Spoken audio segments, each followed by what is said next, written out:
तुम लोग मुझे मार डालो, लेकिन मैं तुम लोगों की एक बात नहीं सुनूंगी।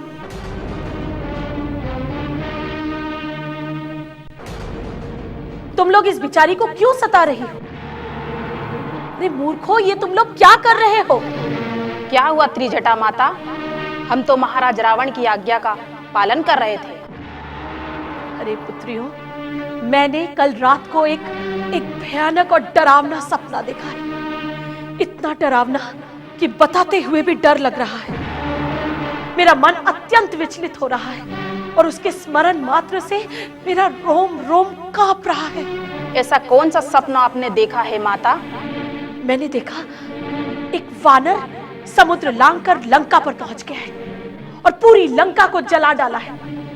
रावण की सारी सेनाओं की शक्ति छिड़-भिड़ कर दी है और राम और लक्ष्मण श्वेत वस्त्र धारण किए सीता के साथ आकाश मार्ग से जा रहे हैं और लंकेश सिर मुड़ाकर तेल में नहाए गधे पर सवार होकर दक्षिण दिशा यानी यमपुरी की ओर जा रहा है।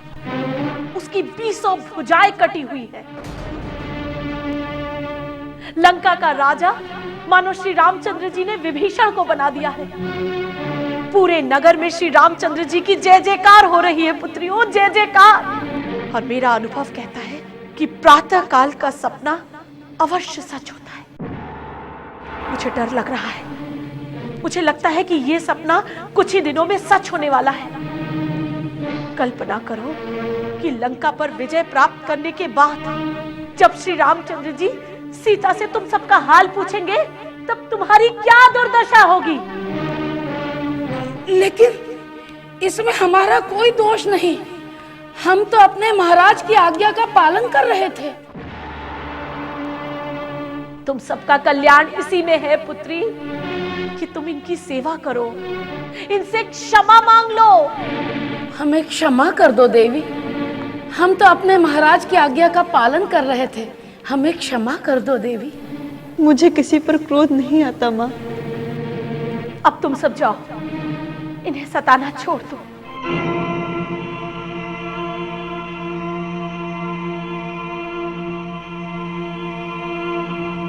बेटी, इन पर क्रोध मत करना। मुझे किसी पर क्रोध नहीं आता माँ। अवश्य मुझ में ही कोई खोट है जो अपने पति से विहीन होकर इतने दिन तक जीवित हूं। हे माता त्रिजटा, मिथिला और अयोध्या की माताएं तो मुझसे दूर हो गई। अब आप ही मेरी मां हैं जो मेरी इस असहाय स्थिति में मेरा सहारा है। इस लंका में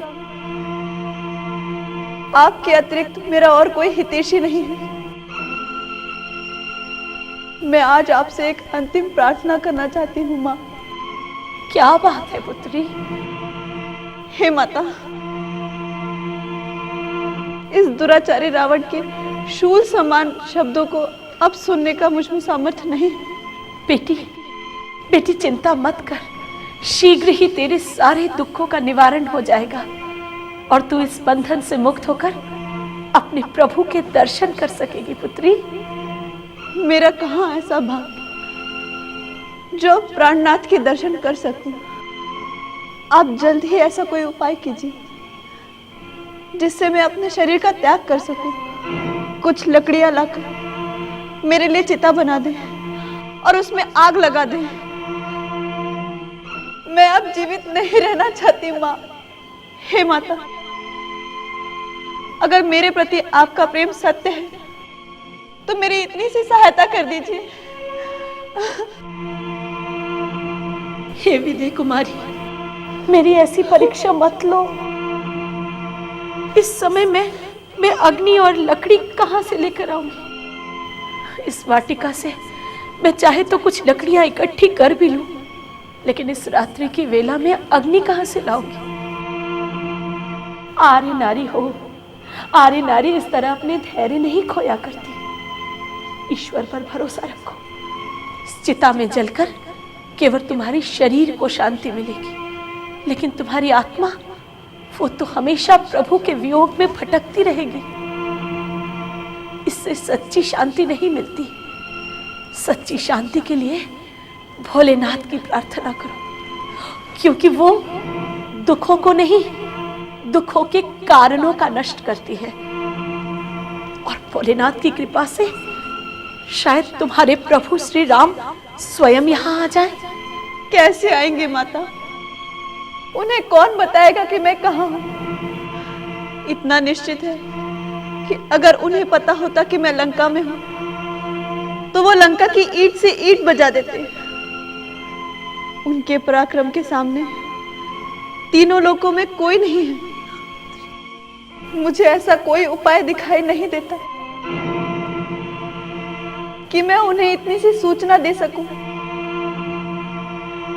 कि उनकी वैदेही उनके श्री चरणों से दूर राक्षसों की लंका में बिलख रही है,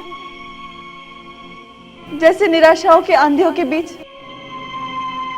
आशा का एक दीप टिमटिमा रहा जो कभी भी बुझ सकता है। माँ ना, अपने आशा के दीपक को बुझने मत दे पुत्री। ईश्वर पर भरोसा रख। भोलेनाथ का कोई भरोसा नहीं। न जाने कब किसी भी क्षण वो तुम्हारे जीवन की धारा को निराशा से आशा की ओर मोड़ देंगे। उन पर विश्वास रखो। और कौन जाने अब तक उन्हें पता लग गया हो और कोई श्री राम का संदेशा लेकर आ ही रहा हो। ऐसे सुखद सपनों से आंसू तो नहीं थमते ना माँ। आंसुओं को बह जाने दे पुत्री, लेकिन विश्वास रख, सपने सच होते हैं सपने सच। आज ये राक्षसियां डर कर चली गई हैं। अब तू चैन से सो ले, मैं प्रातःकाल अवश्य आऊंगी। सो ले।